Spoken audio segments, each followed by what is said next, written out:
this is a very exciting recipe, and I've been working on this for a long time because cream cheese is a trigger food because it has too many servings of protein and carbs in the same meal. So what I figured out is how to turn half and half into cream cheese in your own house, and it's almost exactly the same, but we're really lowering the carb and protein content where it's almost insignificant. So as long as you add enough protein to it or enough carb to it, you can eat it with anything, which we're so excited about. Okay, so this recipe only has 2 ingredients. So it's half and half, and for 4 cups of half and half, so there's a quart, 4 cups, you use 3 tablespoons of apple cider vinegar, and that's it. So here's what we're gonna do. I'm gonna crank up the heat to high,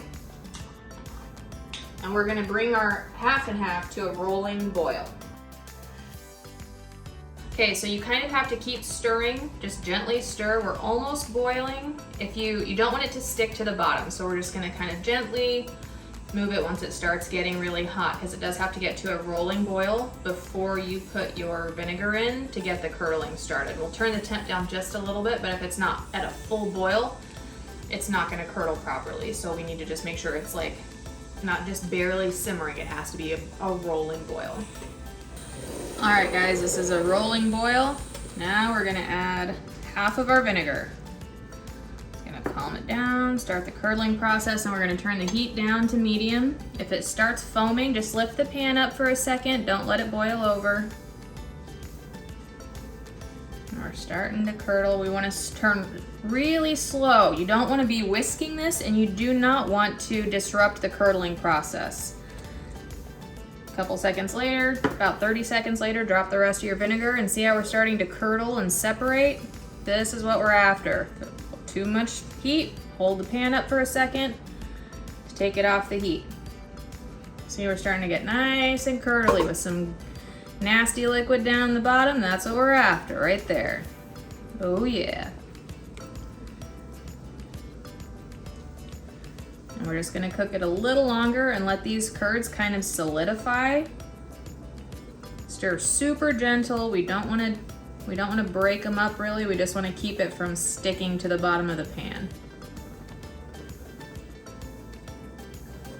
Getting some really good separation. This is what's going to make our cream cheese, is all these little curds. Oh yeah.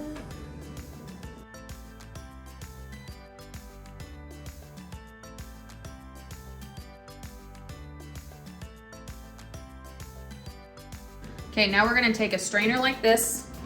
So something mesh, or you can use cheesecloth. If you have a really fine mesh metal one, that works, or cheesecloth. I'm gonna go over to the sink and I'm gonna strain this.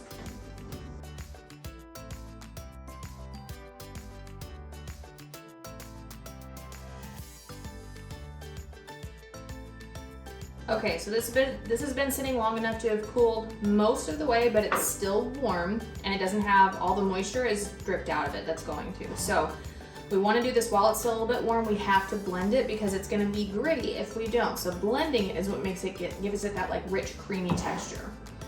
So we just scrape our curds on in here.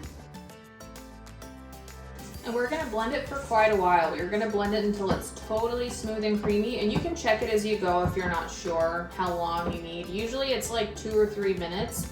Depends on your blender. That like the Vitamix blenders and the Ninja blenders are pretty strong. If your blender goes a little slower, just blend it a little bit longer.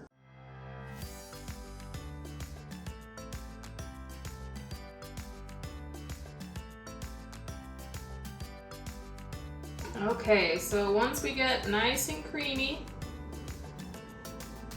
then I just like to put it in a storage cup because it needs to sit and cool in the fridge overnight, or at least for a few hours usually before you use it, because then it really thickens up. It'll be a little bit softer when it's warm.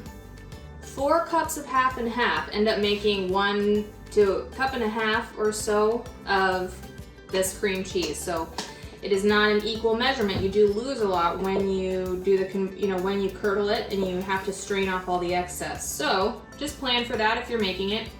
You're gonna lose 50 to 60% of your, the bulk from the half and half.